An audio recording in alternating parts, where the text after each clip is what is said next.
Okay, so let's go. So we just began work on the parity, introduced the parity operator P yesterday.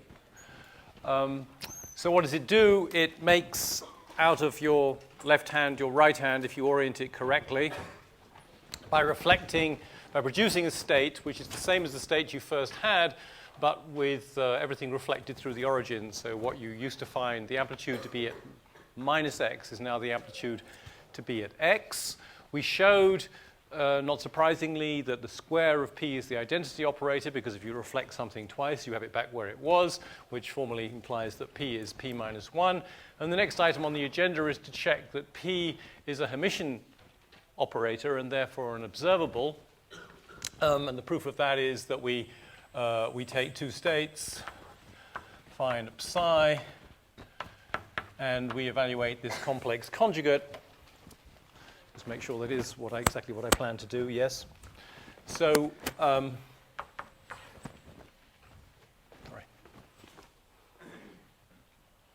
Yeah. So we need to do what we want to do, because we know what p does with an x here on the left of p. We slide an identity operator in between the phi and the p. So we write this as d cubed of x, phi x, x p psi. Then we can, and we need to star the whole thing because I decided to star the thing on the left, right? That star is that star. X, of course, is real. Integral sign is real.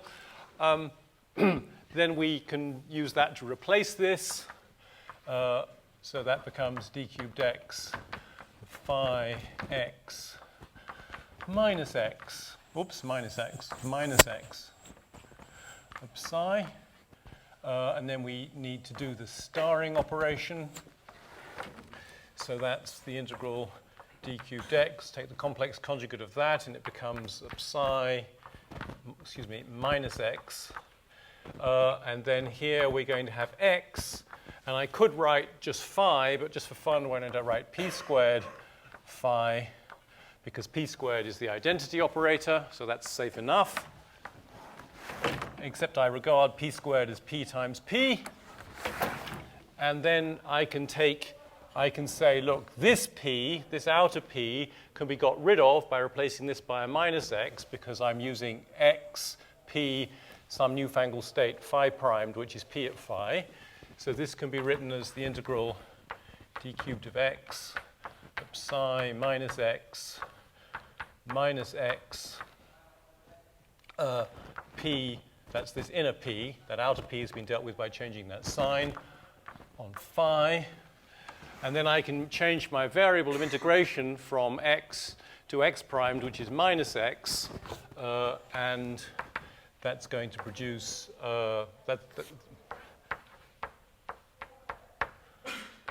is going to be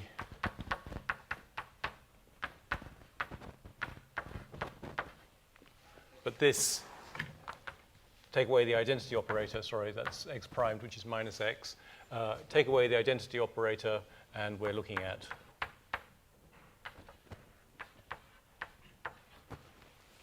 which says that p, since phi and psi are arbitrary, that tells me, comparing with the initial thing, that p dagger is equal to p, which we've also already know is equal to p minus 1. So first of all, this says that it's Hermitian, so it's an observable. And this, p dagger equals minus 1, says it's also at the same time unitary. So it leaves the lengths of all states the same.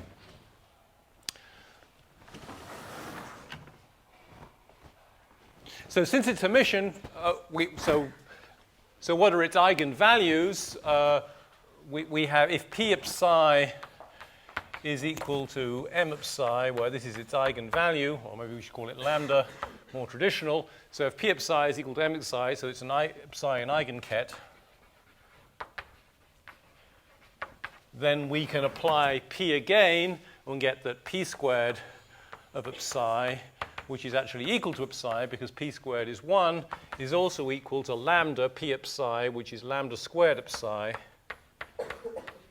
So we have that psi is lambda squared psi, and that implies that lambda squared is 1, which implies that lambda must be plus and minus 1. It has two eigenvalues, plus and minus 1. And we say that, so if p psi is equal to psi, we say that psi is an even parity state. Correspondingly, of course, if p psi is minus psi, so if that's an eigenket with the plus 1 eigenvalue, this is an eigenket with the minus 1 eigenvalue, we say it's an odd parity state.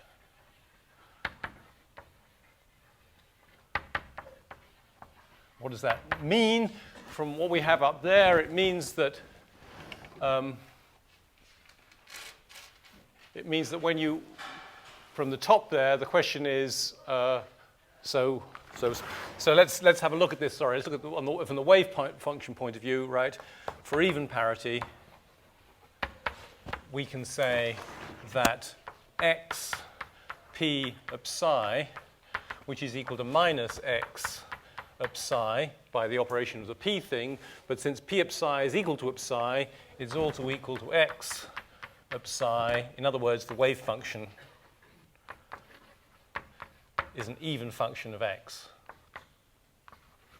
And similarly, odd parity states have wave functions which are odd functions of x, et cetera, et cetera. And when we did the harmonic oscillator, we found that, for example,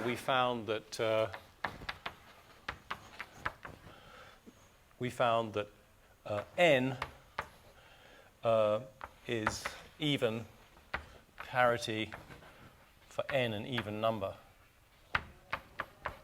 And correspondingly, it's odd parity for an odd number. Just as a concrete example. So we very often classify our states. It's very useful to know whether our states are even parity or odd parity. We like to work with ones that have well-defined parity. That is to say, are eigenfunctions of this parity operator.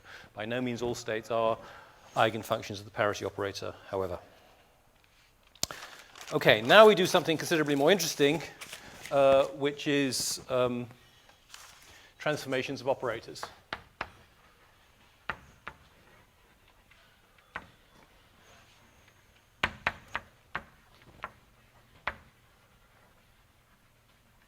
So we introduced this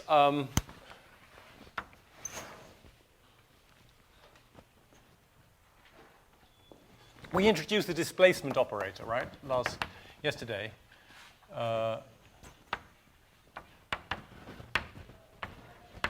So it was called U of A, and it was e to the minus I A dot P over H bar, where P is the momentum operator. And we understood that what it did was it made out of a state, so psi primed being U of A times psi is a new state of the system, the state that it would have if it was identical in all respects, except it was shoved along by the vector A. If you shove your system on by the vector A, the expectation value of the position obviously has to increment by A. Right? So we can make the following statement that the expectation value in the state of psi primed of x has to equal the expectation value in the state of psi plus A, because we have displaced our system. This system is the same as this system, except its location has been incremented, it's been moved by the vector A. And that is logical necessity. But this we can write in a different way. This we can write using that expression as psi times u dagger x u times psi. Right? That's just a rewrite of that using this operator here. And this I can rewrite in a different way, because I can say this vector A, which is just an ordinary boring vector, I could multiply by, well, I could say that this is the following. This is x plus A times the identity operator on psi, right? Because it's clear that the expectation value of A times the identity operator is the vector A. So these are equivalent expressions. So I found that the expectation value of this operator is equal to the expectation value of this operator for any psi whatsoever. And it's shown in a box. It's in the book. It's a little box which leads to the conclusion, the not surprising conclusion, that if that's true, that this expectation is equal to this expectation. If two operators have the same expectation for every state whatsoever, the two operators have to be equal.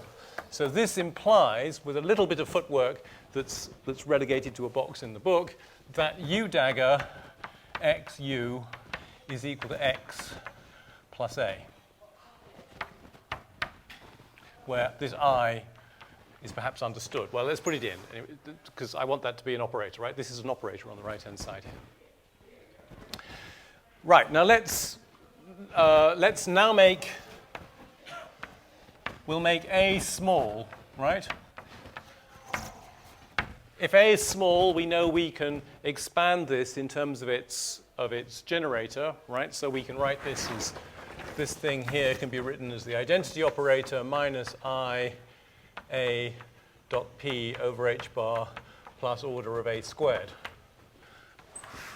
So we've done that before, and we're going to do it again. So that becomes the identity operator plus I A dot P over H bar plus dot dot dot, which we will ignore, times X bracket 1 minus I A dot P over H bar dot dot dot, and that is equal to X plus A.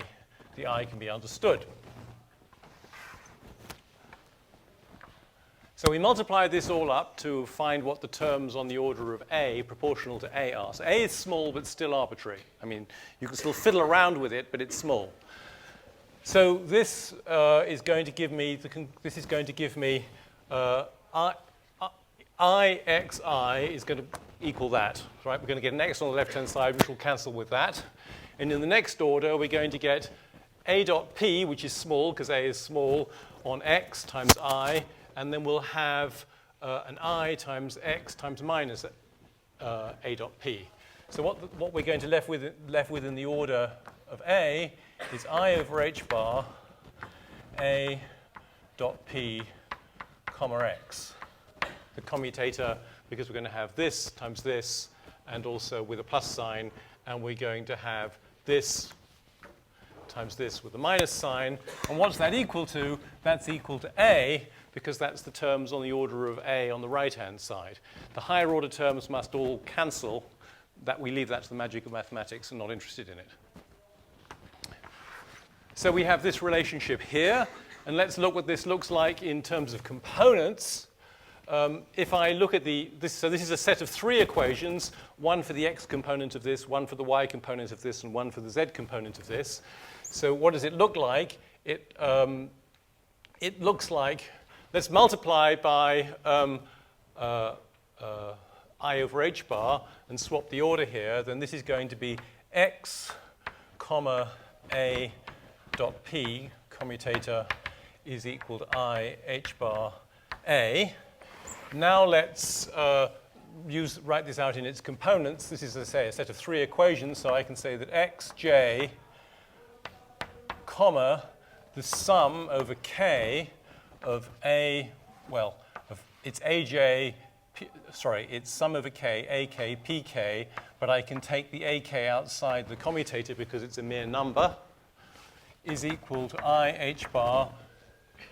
I have to write now aj, because this is this component, this vector here matches this here, right? This is a dot product, which is the sum pk ak. And now I can identify. Okay, so this has to be true for all small ak.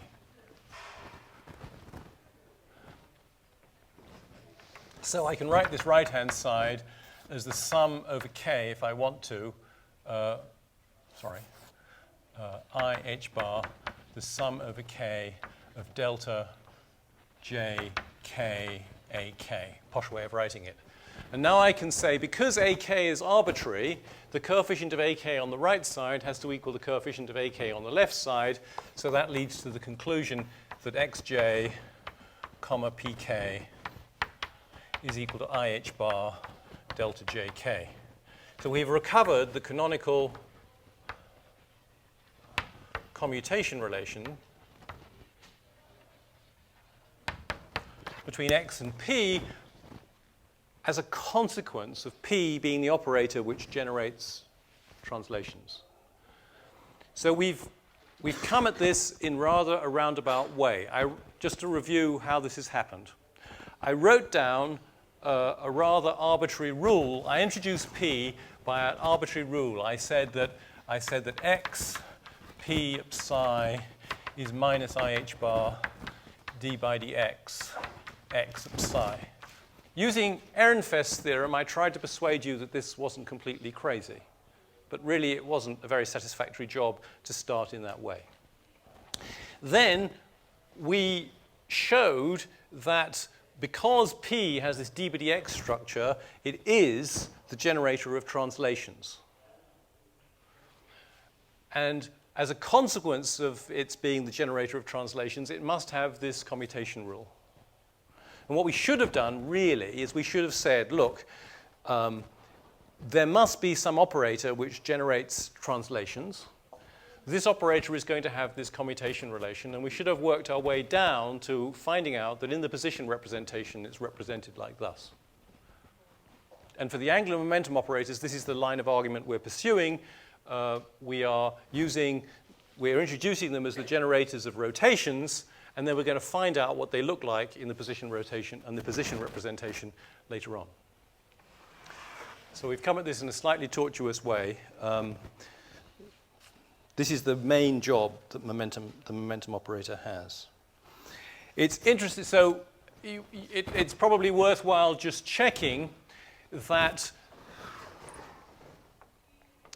this commutation relation guarantees that rule up there, that u dagger xu is equal to x plus a, even when a is big, right? So this stuff has all been for an infinitesimal a, and it's good to check that the other thing works, that it sorts us even for a big.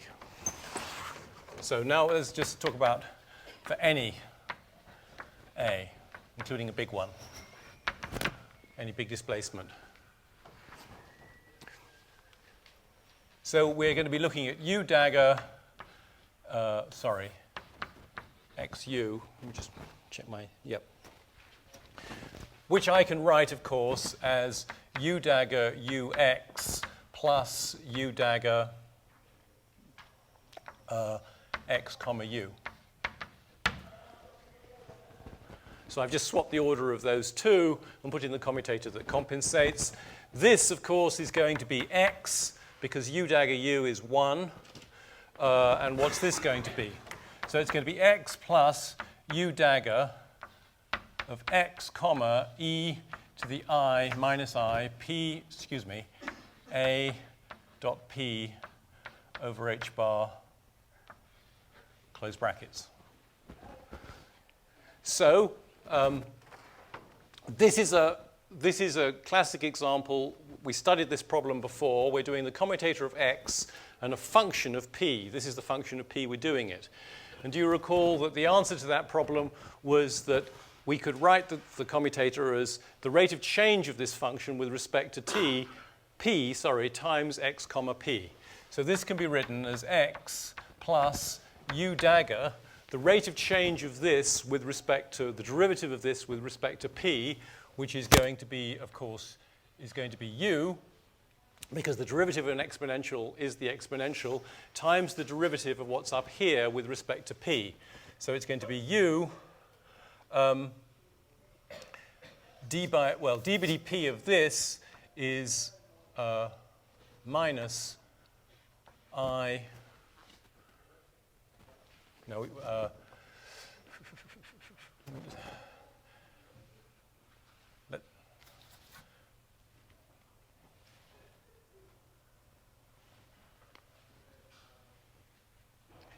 let us do this as the derivative with respect to a dot p. Right? We'll regard this as a function of a dot p. I'm worried about components, and the way I can get out of that is considering this to be a function a dot p, which is just one thing. So if I take the derivative of this with respect to a dot p, I get u, because I get the exponential back, and then I have times minus I over h bar, right? That's the derivative of the argument of the exponential with respect to a dot p, and now I have to write down the commutator of x with respect to a dot p. So this, of course, produces 1. And what does this produce? This can be, let's write that down. That's x plus, minus, because of this, I over h bar. This is producing a 1. And now I need the derivative of this, which is the sum over k of x, comma pk times ak, right? Doesn't matter what order I put down a because it's a mere number. And this, it may be that we ought now to introduce an index on x, otherwise we're going to get into a confusion. So let's make that I. So I'm making, this was a vector x, an arbitrary component. Let me call that component I. Then this becomes I. Then this becomes delta IH bar of delta IK.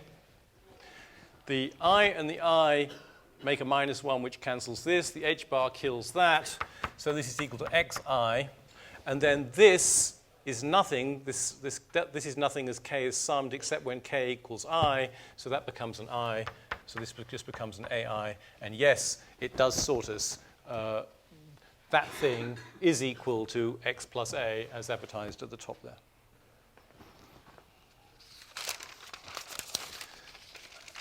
So now let's think about rotations.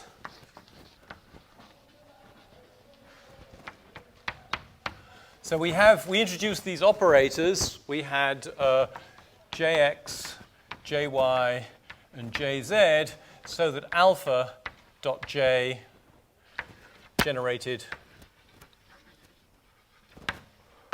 rotation through mod alpha about the unit vector in the direction of alpha. Right? That's what we established. Well, we used that notation. We said there had to be such a thing. And what we want to do now is talk about, is adapt that argument to this case. So the thing is, the expectation value, let's let psi primed be the state that you get when you use u alpha on psi. So this is the state of the system which is identical to this state, except it's been turned around through an angle around the axis as advertised up there, right? So we can say something about the expectation value of x of this system must be the same as the expectation value of that system, but rotated too. If you've rotated the system, you've rotated the expectation value of x. So we can say that psi primed x psi primed, which is, now this thing is a boring vector, right? It's the expectation value of a vector operator, so it is a boring vector. It's a set of 3 numbers. And a set of 3 numbers we can use a boring rotation matrix on, which I'm going to call R alpha. So this is a 3 by 3 rotation matrix, an ordinary boring rotation matrix, such as I think you must have studied in Professor Essler's course, operating on psi x psi. So this was the old expectation, the expectation value in our unrotated system. If you rotate that expectation value, you must get the expectation value in the rotated system. So that's the analog for the rotational case of that statement, u dagger xu is x plus a. Well, except I haven't yet written what this is, so I'm going to write this as psi u dagger of alpha x u of alpha psi, right? So I'm replacing this with that. And now I'm saying that for any state of psi, this expectation value equals this expectation value. Ergo, since this is a set of boring numbers, it can go inside the expectation and just rotate the operator. So it's just taking a linear, this is a boring 3 by 3 rotation matrix. So if I allow it to go inside there, it's simply going to be taking a linear combination of the x, y, and z position operators. So I'm going to be able to say that u dagger x u is equal to r alpha of x. That's a matrix. And now, of course, I'm going to express this as 1 plus I alpha dot j dot dot dot. So for this is now we're now making small alpha. So we're rotating it through a small angle. Then this can be written thus. Here is our x. Here is our 1 minus I alpha dot j plus dot dot dot. And that is equal to this vector. It's a vector of operators, but still it's a vector rotated by a small angle. Now we know what that is, or at least I hope we do. Come on, come on. Oh no, it's gone to sleep. Do I have to draw? Yeah, sorry, system seems to have. No, it's gone to sleep. So this requires a bit of, this is a piece of just standard geometry. What I want to do is write the action of a rotation matrix for a small angle. If I rotate something through a small angle, and I hate drawing these diagrams, it's going to be something. Has it come alive? Oh, right, yeah, okay. It went to sleep and it needed warming up. So we're looking at this second diagram. Can you see it? Because I enjoyable can't.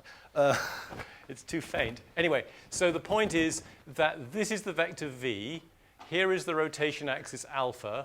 We're rotating through a small angle. Therefore, this distance there is small. The displacement that you have up there, this is the rotated vectors on the right, the unrotated vectors on the left. The displacement is this thing here, which is the vector delta alpha, or the vector. So the small rotation vector crossed with the original v. So that we can say that v prime, the rotated vector, is equal to the original vector plus this small rotation vector crossed into v. So the right side, so I'm not going to draw this horrible diagram. The right side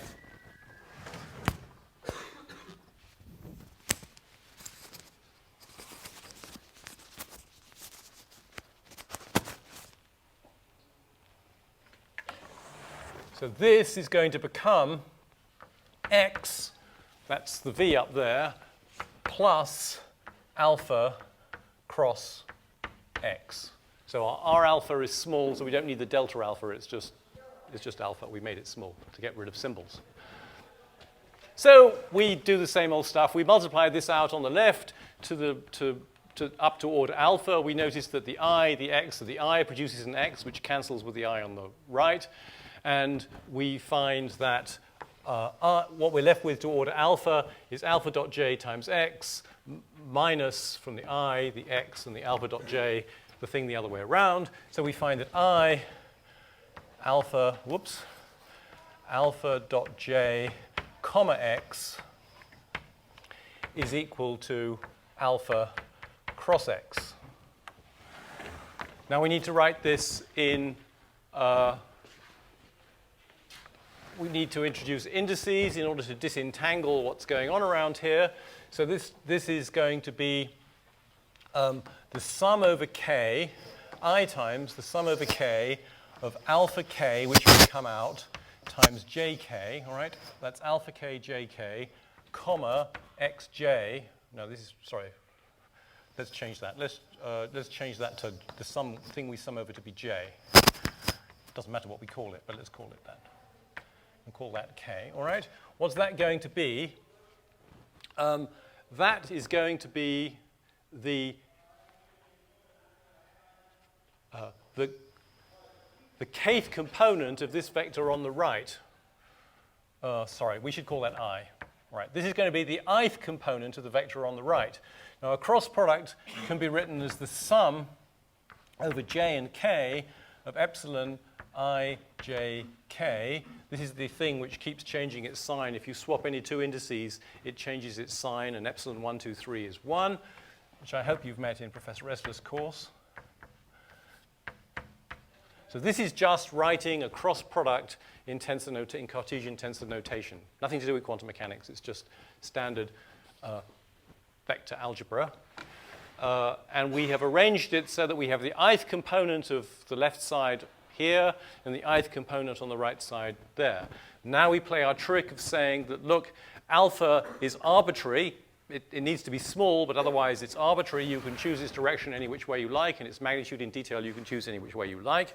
So we can equate the coefficients on the two sides, multiply through both sides by I to get rid of this. You'll get a minus sign, swap the order of these in order to clean it up, and we will have xi, comma, jj is equal to I times, that's this I brought across, the sum over k.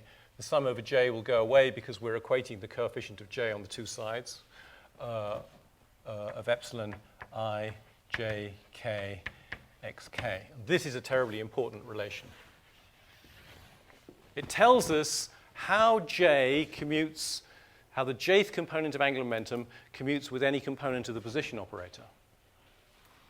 But crucially, in this argument here, we have used nothing about the position operators except that the components form that the x, y, and z operators are the components of a vector.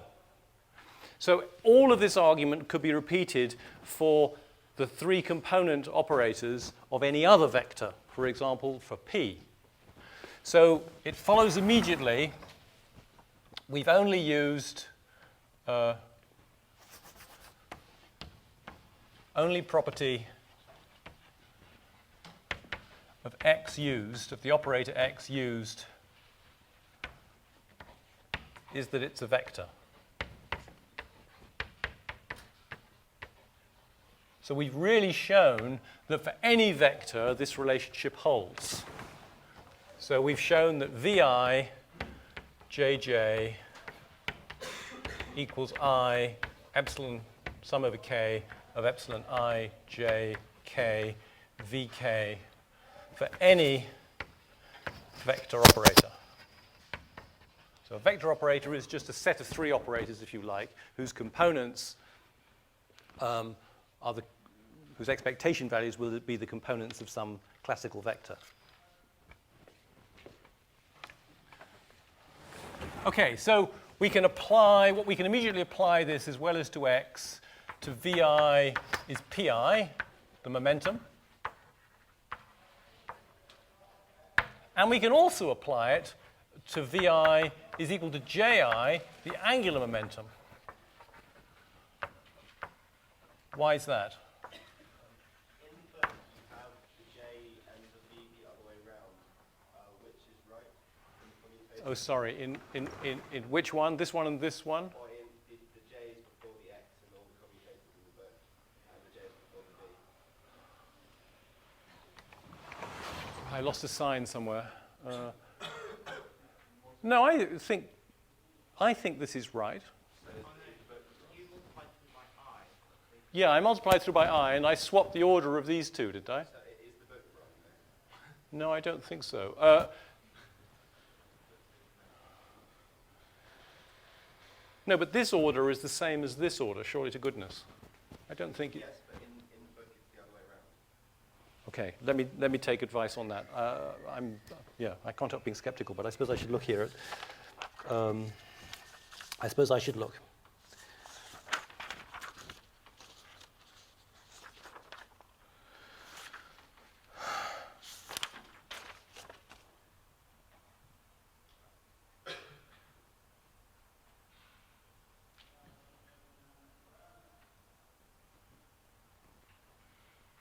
Yeah, true. Yeah, the thing I'm thinking of, okay, so maybe I have, I think have I drifted a sign somewhere?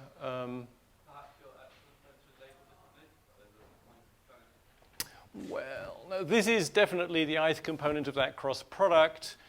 This is definitely so. Do we agree about that? That should we just check whether that is whether this ordering is as advertised. This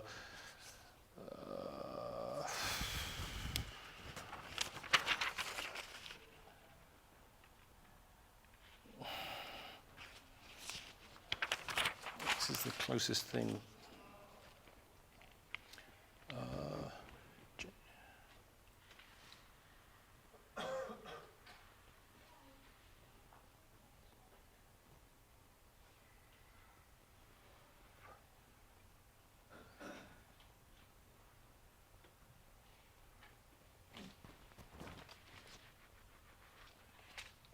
I can't see it at the moment. I think it's incredibly hard to do these sign problems on blackboards. Let me leave that, and I will confirm tomorrow what the case is. I imagine the book is right and I'm wrong, but I do not see where I have made the mistake as things stand. Everything looks respectable. No, I cannot see an errant sign. Oh, that's nasty. And it does, as you say, matter.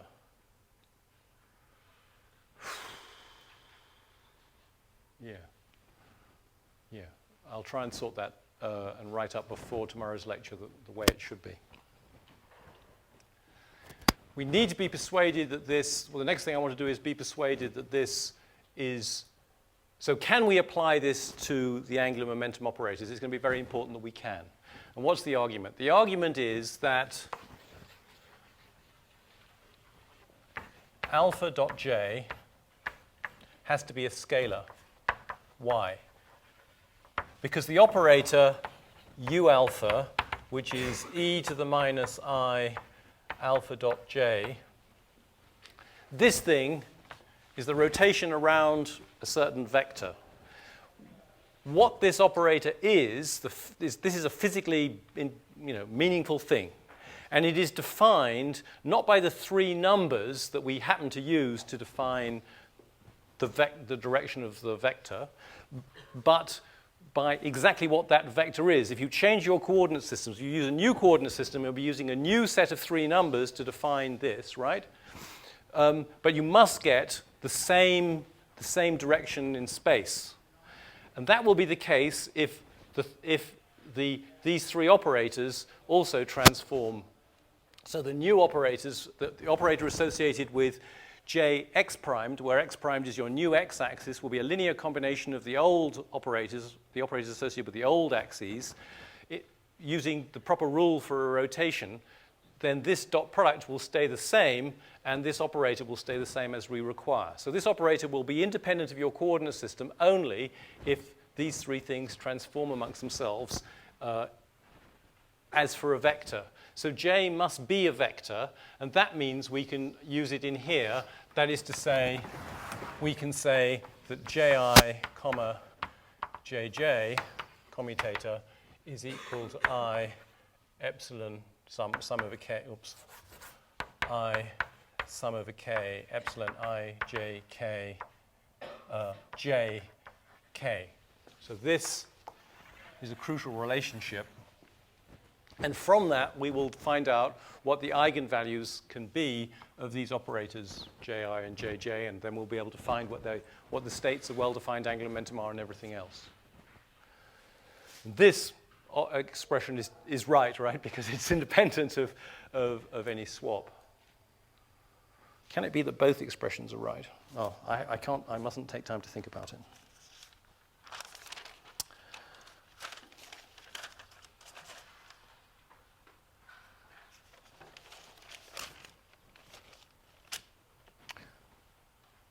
Okay, let's consider, what's a scalar? Let's consider scalar operators. So what is a scalar operator? It's an operator which, a scalar in ordinary physics is a number whose value is unaffected by a rotation of your coordinates, right? Like a dot product, it's unaffected by a rotation of the coordinates. So what can we say is that if S is a scalar operator, and then the expectation value of a scalar operator between rotated states must be the same as the expectation value between the unrotated states. Because this is a boring number, and it's evidently, by definition, a scalar. Something's unaffected by rotation, so the fact that you've rotated your system shouldn't have any effect. So when we ask ourselves, so what implications does that have? It's that U dagger SU is equal to S. We can multiply on the left by U, which is the inverse of U dagger, because U is a unitary operator. So we have then that SU is equal to US, which means that S comma U equals naught, where this, of course, is U of alpha, the rotation operator, throughout. So a scalar operator commutes with this rotation operator, and it's easy to see by expanding this as 1 plus.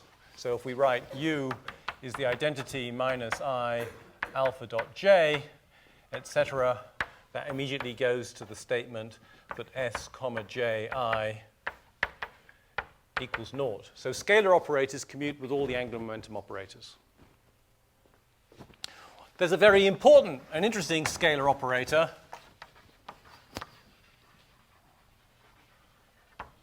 and that's J squared, which means the sum over K, JK, JK, aka also known as J dot J, right? That's a scalar operator. Every dot product is a scalar operator, so we have statements like J squared comma Ji is naught. We have statements like X squared comma Ji equals naught. We have statements like P squared comma Ji equals naught. These are all important results that we'll use many times. We have statements like X dot P, that's a scalar operator, comma Ji equals naught, and so on and so forth. So there are many operators we could make out of the operators already on the table which commute with all the angular momentum operators. So just a summary now of the angular momentum commutation relations. We've got that Ji comma Jj is equal to I sum over K epsilon ijk jk. So the individual components, this is a somewhat strange state of affairs, the individual components of angular momentum do not commute with each other. So you can't expect to know simultaneously the angular momentum around the x-axis and the angular momentum around the z-axis. I mean, in individual cases you can, but as a general rule, you can't expect to know that. So there isn't a complete set of states which are simultaneous eigenstates of Jx and Jz, for example. But we do have that J squared comma Ji equals 0, and therefore there is a complete set of mutual eigenstates of the total angular momentum and the angular momentum along any axis. And that's what we have to work with, that we have to consider states which we have to work with states which are mutual eigenstates of J squared, and usually the axis we choose, we have to choose one because of this business, and the axis we usually choose is the z-axis.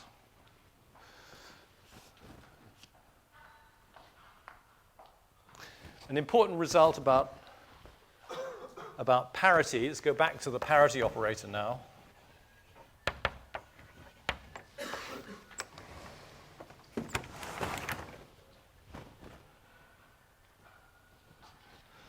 So in the same spirit, if I consider, so the expectation value of x, if I reflect my system through the origin, right, by using the parity operator, so I make a system which is like my existing system but reflected through the origin, it's obvious that the reflected system is going to have an expectation value of x, which is minus the original expectation value, right? Because you've reflected everything, and therefore if there was an average value of x in the original system, the reflected system will have minus that value. So this can be written as psi p dagger x p psi, right? Because psi primed is by definition p psi, p dagger here, but we know that p dagger is p, so we have that the expectation value for any state whatsoever of minus x is equal to the expectation value of pxp. So it follows that minus x is equal to pxp. Multiply through by p and use the fact that p squared is equal to 1, and we conclude that px plus xp is nothing very much. So you can say now that that parity, or p, anti-commutes. This condition with a plus sign there, right? With a minus sign, it would be a commutator. With a plus sign, it's anti-commutation, anti-commutes with x, and in fact with any vector, right? Because this argument here really only exploited the fact that we were talking about a vector, not necessarily the position vector. Now, why is this stuff important? The practical importance of this is as follows. Suppose we have a state of well-defined parity. Okay, so let p psi equal either plus or minus psi. Don't care which, but it's going to be, so psi is a state of well-defined parity.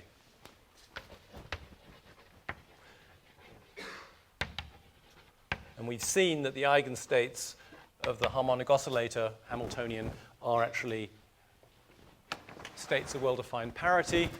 And now let's consider psi x psi. Well, that we've just seen is equal to minus psi p x p psi. This is a pure rewrite of a line higher up there. Well, except I've taken the dagger off the p, but as we know, p dagger is p, so who cares? So, but we've acquired a minus sign. That's that minus sign. But p on psi is equal to either plus or minus psi. I mean, say plus psi. And p on this psi is equal to plus psi. So these two p's can be got rid of if we put in a couple of plus signs.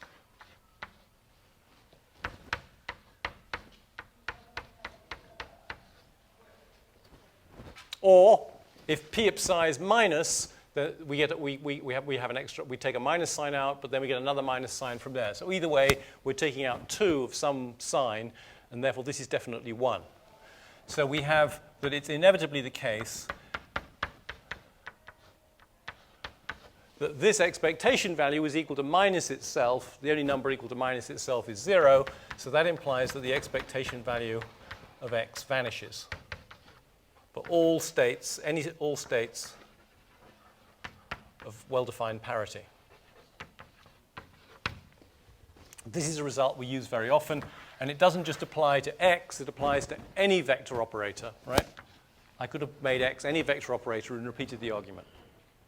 So when you're in a state of well-defined parity, the expectation values of all parity operators are nothing. And I think we've 2 minutes in hand, but I think that is the moment to stop because the next section is on symmetries and conservation laws.